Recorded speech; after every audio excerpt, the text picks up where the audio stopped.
ಅಜ್ಜಿ ಕಾನೂನು ಕೇಳಿ ಅಜ್ಜಿ ಕಾನೂನು, ಸರಿ ತಪ್ಪು ಎಲ್ಲ ಇದೆ ಅಜ್ಜಿ ಹೇಳೋದು.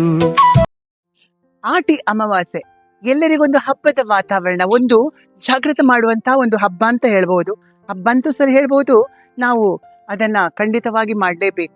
ಯಾಕಂದ್ರೆ ಆಟಿ ಅಮಾವಾಸ್ಯೆಯ ದಿವಸ ಈ ಪಾಲದ ಕೆತ್ತೆ ಅಂತ ಹೇಳ್ತಾರೆ, ಹಾಲೆಯ ಮರ, ಇದರಲ್ಲಿ ಎಲ್ಲಾ ಮದ್ದಿನಾಂಶ ಬಂದು ಸೇರ್ಕೊಳ್ತವೆಂಬ ಪ್ರತೀತಿ ನಮ್ಮ ಹಿರಿಯರ ಮಾತು. ಹೌದು ಬಂಧುಗಳೇ, ಆ ದಿವಸ ನಾವು ಅದರ ಕಷಾಯವನ್ನು ಕುಡಿಬೇಕು. ಬೆಳಗಾತ ಸೂರ್ಯ ಉದಯ ಆಗುವ ಮೊದಲು ಅದರ ಕೆತ್ತೆಯನ್ನು ತಂದು ನಾವು ಅದನ್ನು ಗುದ್ದಿ ಕಷಾಯ ಮಾಡಬೇಕು. ಹಾಲೆಯ ಕೆತ್ತೆಯನ್ನ ಕಲ್ಲಿನಿಂದ ಜಜ್ಜಿ ತರಬೇಕೆಂಬ ಮಾತು ಇದೆ.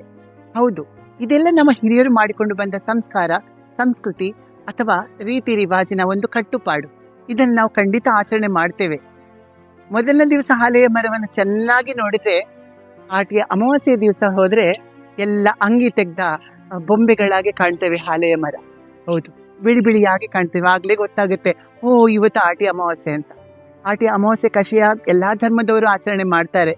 ಬೇರೆ ಧರ್ಮದವರಿಗೆ ಗೊತ್ತಿಲ್ಲದಿದ್ರೆ ಅವ್ರು ನಮ್ಮ ಹಿಂದೂ ಧರ್ಮದ ಯಾರ ಮನೆಯಲ್ಲಿ ಮಾಡ್ತಾರೆ ಅವರಿಂದ ಕೇಳಿ ಕಷಾಯ ಕುಡಿಯುವಂತ ದಿನ ಬಂದಿದೆ. ಹಿಂದೂ ಧರ್ಮದವರ ಮನೆಯಲ್ಲಿ ಮಾಡುವಂತ ಇಂಥ ಆಚರಣೆಗೆ ಬೇರೆ ಧರ್ಮದವರು ನಮ್ಮ ಮನೆಯಲ್ಲಿ ಕಷಾಯ ಮಾಡಿಲ್ಲ ಕೊಡಿ ಅಂತ ಹೇಳುವಷ್ಟರ ಮಟ್ಟಿಗೆ ಈ ಆಟಿ ಅಮಾವಾಸ್ಯೆ ಫೇಮಸ್ ಆಗಿದೆ. ಹೌದು, ಆ ದಿವಸ ಒಂದು ತಪ್ಪು ನಡೀತದೆ.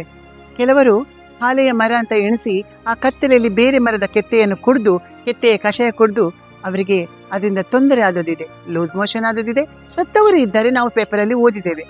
ದಯವಿಟ್ಟು ಬಂಧುಗಳೇ, ಆ ದಿನ ಹಾಲೆಯ ಮರವನ್ನು ಮೊದಲನೇ ದಿವಸವೇ ಗುರುತಿಸ್ಕೊಳ್ಳಿ, ಅದು ಹಾಲೆಯ ಮರ ಅಂತ ಕನ್ಫರ್ಮ್ ಮಾಡ್ಕೊಳ್ಳಿ.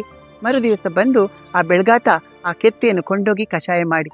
ಆ ದಿವಸ ಹಾಲೆಯ ಕೆತ್ತೆಯ ಜೊತೆಗೆ ಮೆಂತೆ ಅನ್ನ ಕೊಡ್ತಾರೆ. ನಮಗೆ ತುಂಬಾ ಖುಷಿ ಆಗುತ್ತೆ, ಯಾಕಂದ್ರೆ ಅದು ತಂಪು.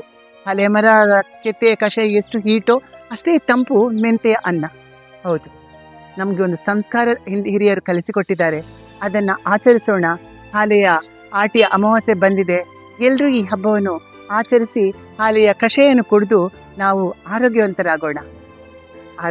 ಆಗ್ತಿರಲ್ವಾ?